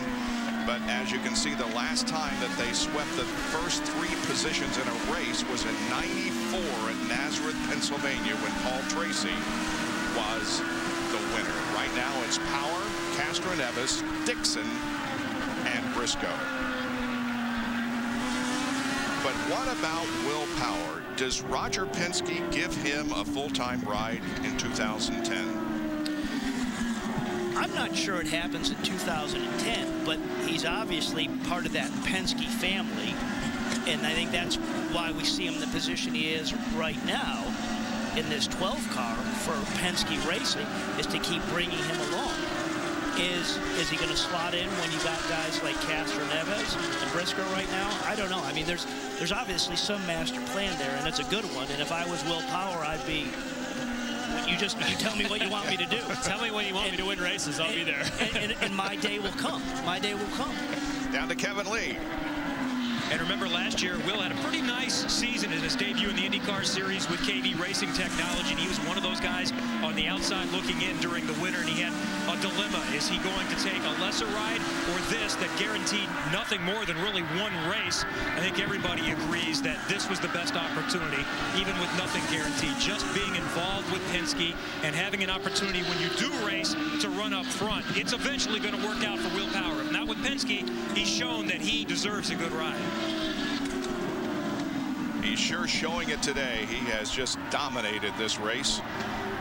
Has led 83 of the 88 laps that we have run. And you know, there have been occasions when he's been ultra fast in qualifying and then he shoots himself in the foot in the race. But today, he got behind Marco Andretti and he didn't force the issue. He waited for a heck of a long time before he finally made the move. So he has matured and probably had plenty of coaching on the radio, but there's no question that's not over yet. But if he continues as he is, there's no question that he's done anything but shoot himself in the foot today. But let's go back and look at this year. Toronto was on the podium. He went to the back of the pack after the start of it because he had contact at the start in Toronto. So he didn't do anything crazy coming back up through the pack. Let's look at Long Beach. You know, he was on the podium at Long Beach. So he's settled into it, you know. I think that's the biggest thing that the guys on his pit stand is we just have to learn what we say to him to rein him in and say, you have a good car. You don't need to charge and get past Marco in these next 2 laps. Just wait. Wait, it will come. He's going to cross the line here in a moment, and that will be 5 laps to go.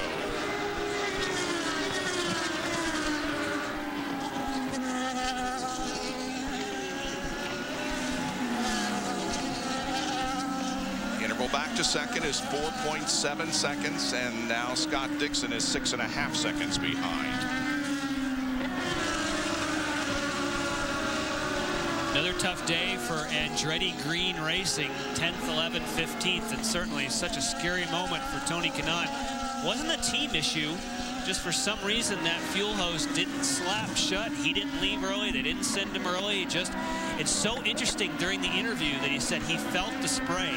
So he was already prepared and wanted to get out of there because he knows after feeling spray there could be a fire, got the visor down. That was some smart thinking. And he said, I shut my eyes immediately. So he knew. He really knew. But who would ever thought that you'd be looking at that graphic we just saw there with all AGR cars out of the top 10.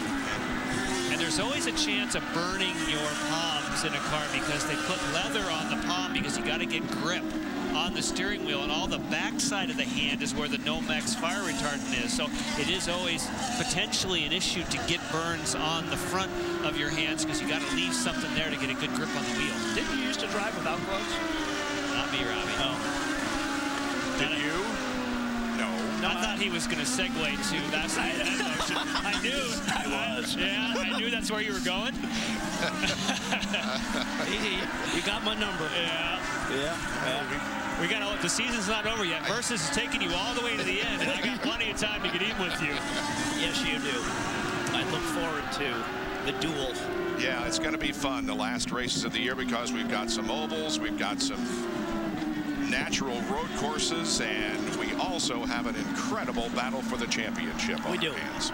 And absolutely anxious to see how some of these aerodynamic changes play out for some of the side-by-side action we're going to see at Kentucky and just kind of what unfolds from there.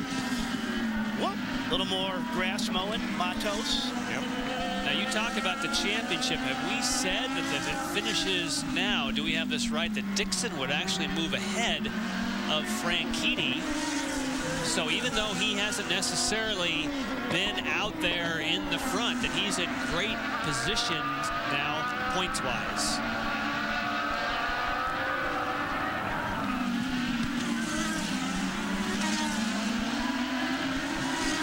And let's just go back to that kind of pass that Elio tried on him earlier in that gaggle, and he was heads up to let him go there. And if we're looking at this screen here, we got Dixon, who's somewhere in here has gotten, Elio's gotten back by Dixon, and Dixon's going back into the now collection. check this out. Now, see, that's Briscoe. the thing. We spoke a little bit too soon because Briscoe, who we were told is going to be fine, maybe he is going to be fine because he seems to be now closing in on Dixon.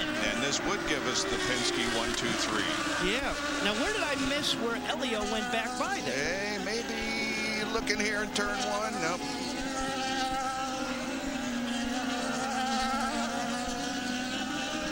Meanwhile, Conway is staying right up there with him.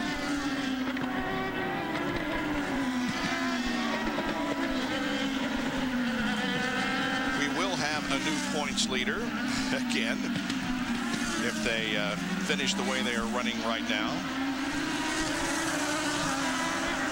Scott Dixon would go to the points lead, and you know Thomas Schechter is in the fence. This is going to, well, where is he? This could be our, I think they're going to have to go full course for that. That's definitely in a track out target zone. Yeah. So that will be a full course. Wow, with 2 laps to go. Wow. Yeah. Oh, this could be,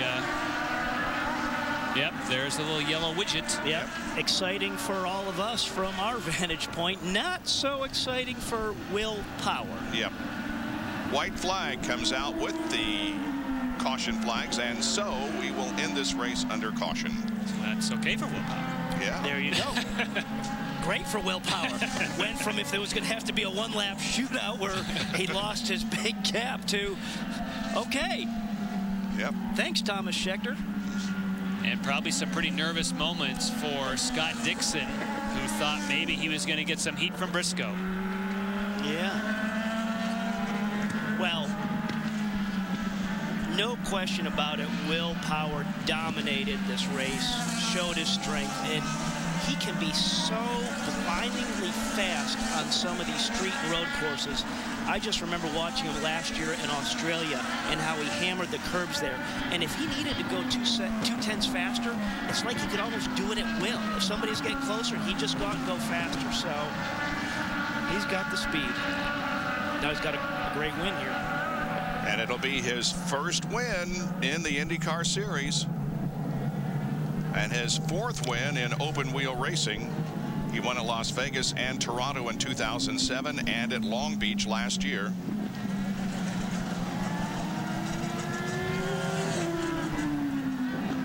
He becomes the 42nd driver to win an IndyCar Series event, and he is the first-time winner this year. And you see the standings at the top of the screen on our ticker, showing you that Dixon is going to be in the points lead by 3 over Franchitti after this race. Here are the Twin Checkers, and Will Power now officially is the winner of the Rexall Edmonton Indy for 2009. Great win and a great drive for Will Power. We'll be back to talk with him in just a moment here on Versus.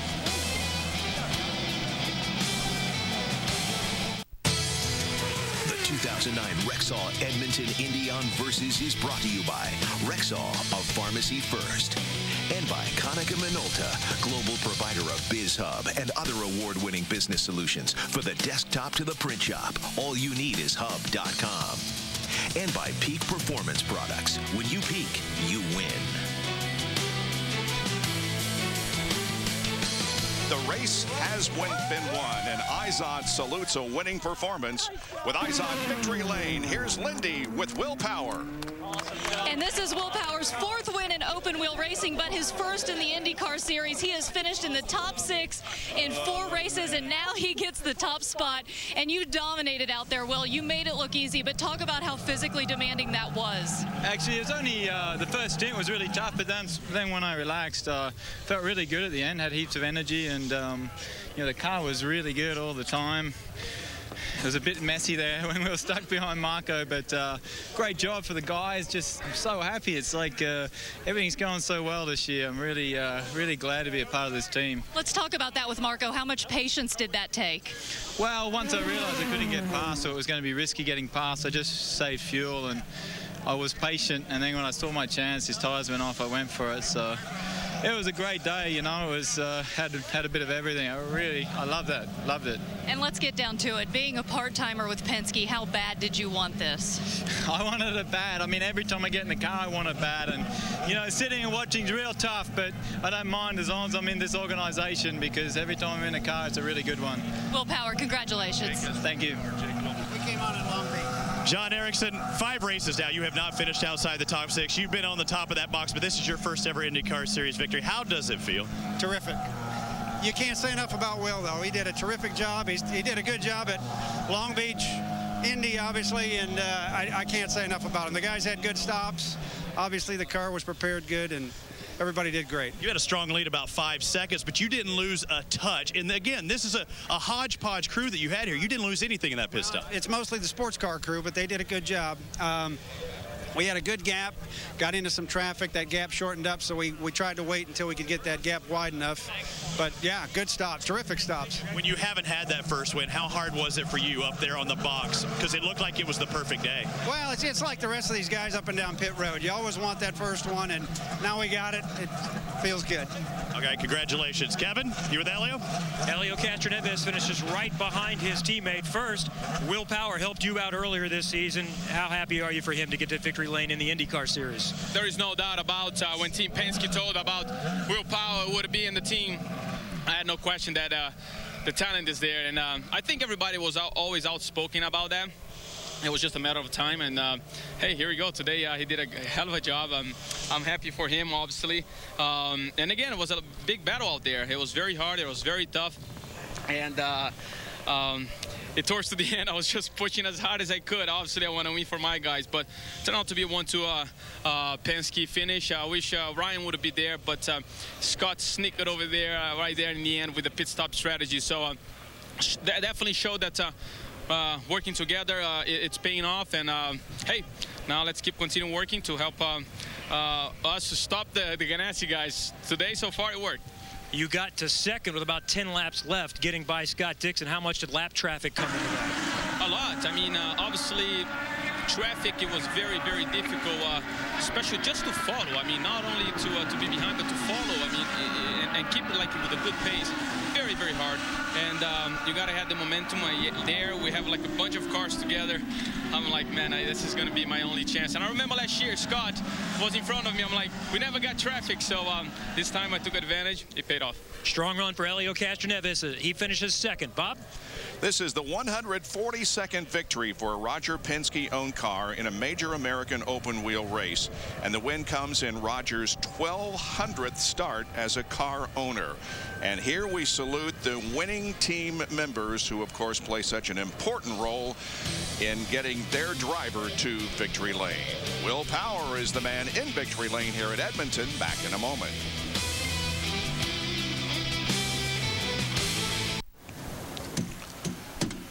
The race has been run, and Will Power is the winner here in the Rexall Edmonton Indy. And our Firestone pit performers, well, Elio Castroneves had the best total time. No question that they were quick on pit road. In fact, the second pit stop he made, that was ultra fast when he was trying to close that gap at that time on Briscoe. Robbie is with Dario Franchitti, who finished 5th. 5th place, Dario, but are you happy with that result, knowing that coming into this event you'd never been here and really didn't have the car set up the way you wanted to early? It's okay. I mean, it's okay is about all I can say about it today. The Target guys worked butts off all weekend to give me a good car, but we just didn't quite get it. We didn't get the handle we needed. They did a great job in the pits. On the reds at the start, I was pretty good. The balance wasn't too bad, but put the blacks on and I really struggled with it. Really struggled with the car, so just really held on till the finish. Marco completely screwed me, held me up for about 10 laps there. I don't know, I mean, I helped him out at Watkins Glen, hoped for a little bit of the same today when he was a lap down, but didn't get it, so I'm really disappointed with him. But ultimately, long day with no yellows. It's a physical track, but we did okay. We're going to try and grab some points back on them at Kentucky, and well done to Will. Hell of a job. It has to be frustrating for you, though, too, because you can't be aggressive because you were in that points lead out there in the race. Did you want that little bit of hey, I want to be aggressive. I want to do it. I got to do it now. I was being somewhat aggressive, but then when the car started getting really nervous and the quick stuff, I couldn't be aggressive at that point because all I needed to do was spin, which I did quite a few times in practice. So I kind of backed off a little bit to save the thing. Paul was a good way behind me. Great job by him too, coming back. Not bad for an old fat dude. That was pretty impressive. He'll kill me for that, but it'd be great to see him full time again. But yeah, I just hung on. Dixie did a hell of a job getting on the podium. We've got to do our homework for coming back here next year. Not bad for an old fat dude and a mean curler at that. Lindy Thaxton? I'm with Ryan Briscoe, finished fourth, but you told me you were worried at one point you wouldn't even finish this race. Why is that?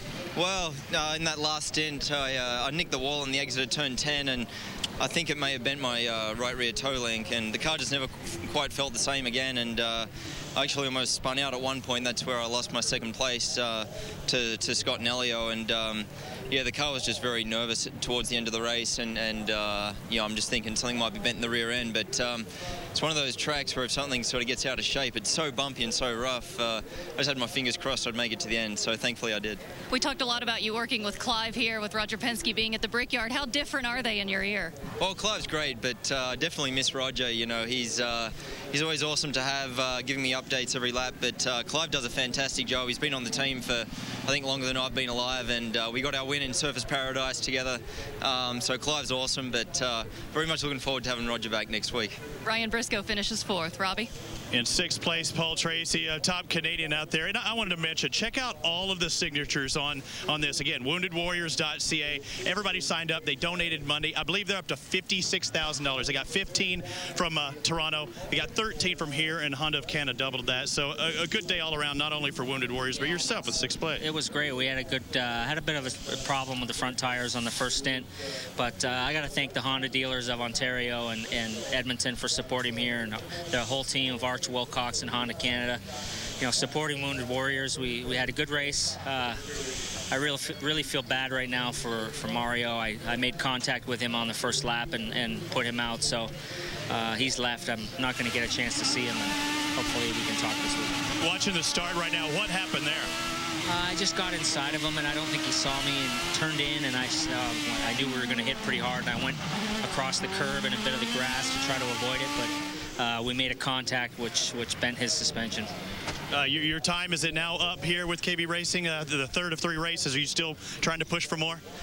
I'd like to have more. Jimmy's mad at me after that incident with Mario, and rightly so. But I hope that I can get some more races this year. If not, I can't hang my head too low.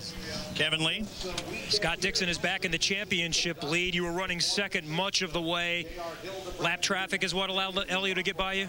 Yeah, it was a tough race. I think lap traffic played to our advantage. At some points we were definitely caught up, and the target car was definitely strong. But the last part of those stints, man, I was really trying to hold on, and we got caught up with Ed Carpenter on the 14 trying to race it into the corner. It went a bit crazy, and then Elio got a big run. But got to hand it to Will. Guy had a stellar weekend. Good race for Penske, and a great weekend for Team Target on the points. No yellows until the next to the last lap. How physically challenging was this event today? Yeah, definitely one of the toughest races I've had, and I think it's more so when you've got a car that's really hard to hang on to, and I definitely earned my money today, that's for sure. It was a lot of fun, but definitely probably one of the toughest races. And it still looks like the championship is going to go down to the wire with your teammate in Briscoe. Yeah, absolutely. I think this is the 4th straight week that I've swapped the lead with Dario, so it's pretty interesting. It's good for our team, and we're slightly pulling away from Penske, which is good for us at this point, but there's a long ways to go, and I only really want to be leading the points at Homestead, so we'll see what happens. All right, good day today. Thanks, man. Cheers. Scott Dixon, our championship leader once again, Bob. Dario was in the points lead by 2. coming into this race, and he is now in second place by 3 as Scott Dixon takes over the lead. Elio is 71 points behind. Danica Patrick 5th in the point standing, less than 100. We'll have more from Edmonton in just a moment.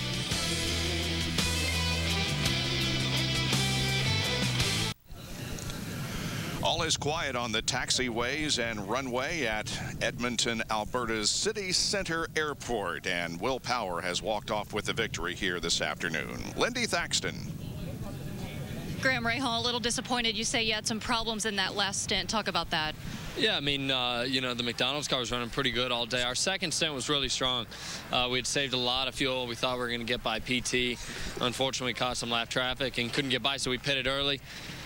And the last time we went to the black tires, and for some reason, all weekend we just couldn't find quite a good enough balance on the blacks, and that was the case this afternoon. And it started to come to us towards the end, but again, couldn't get by tags. So just unfortunate. We didn't quite have enough for them, but hopefully, and I was hoping for some yellows to kind of stack it back up, but it just never happened. Would you say a little good came out with your point situation? Yeah, well, that's the positive. I mean, we've been losing points to the guys around us, and at least we gained a couple here. I mean, we're not talking much, obviously, but every little bit counts. Graham Rahal, thank you. Thank you.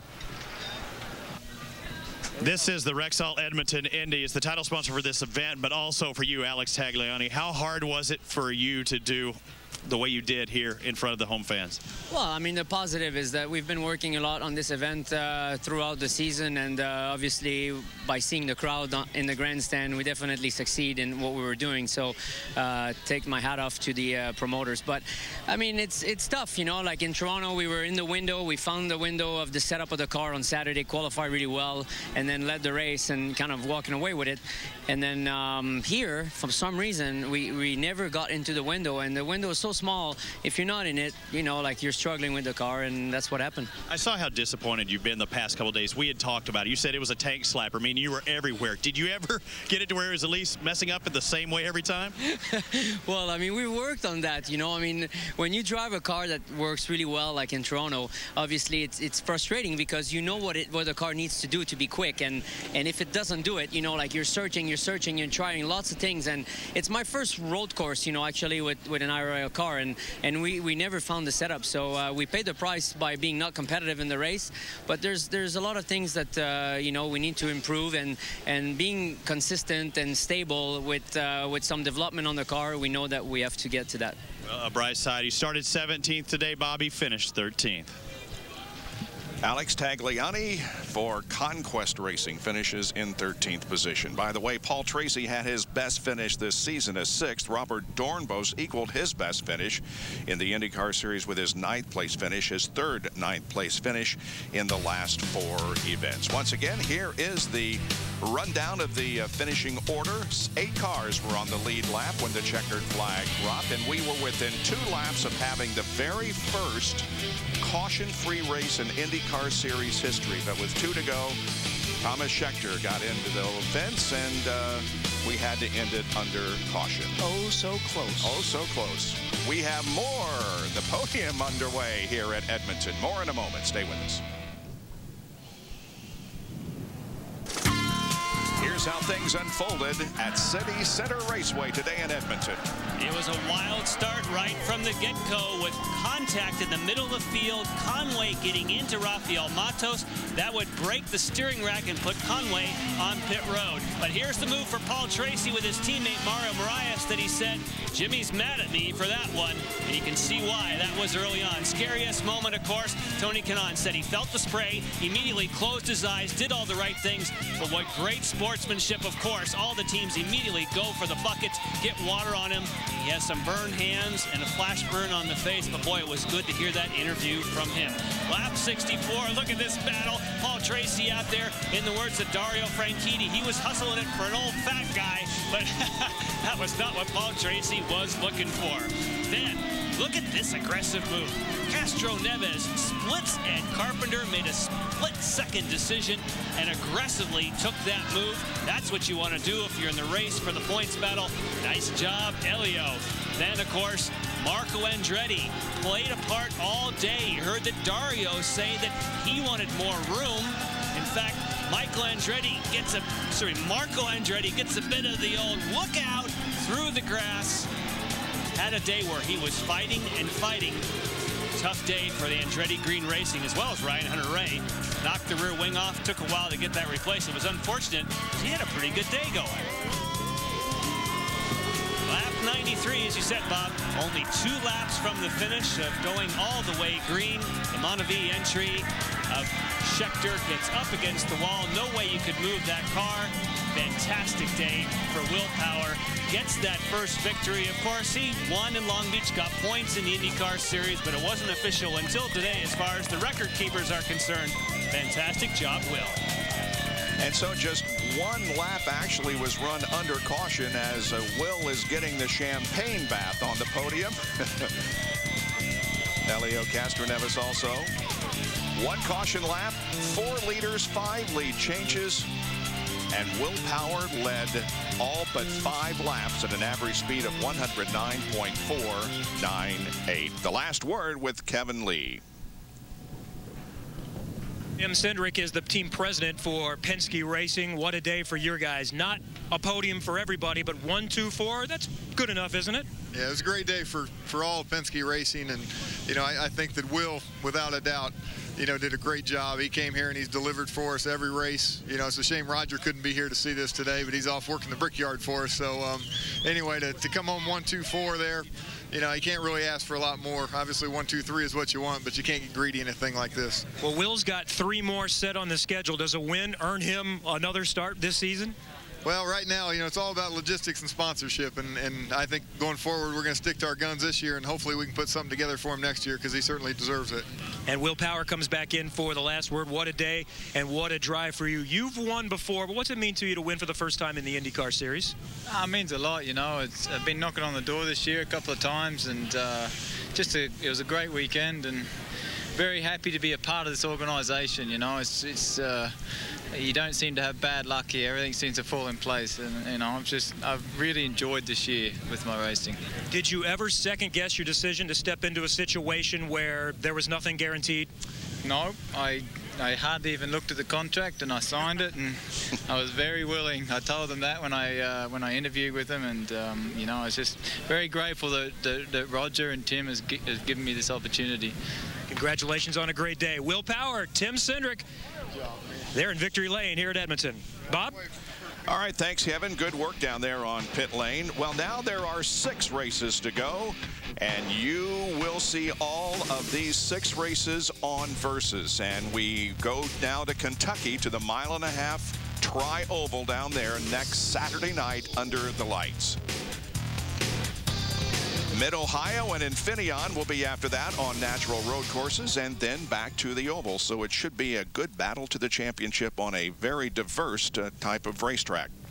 In Kentucky under the lights, we've had some great racing there. We got some rule changes that are happening. They're going to maybe bring back some more side-by-side racing. Anxious to get there and see what we got and where it all goes. Yep.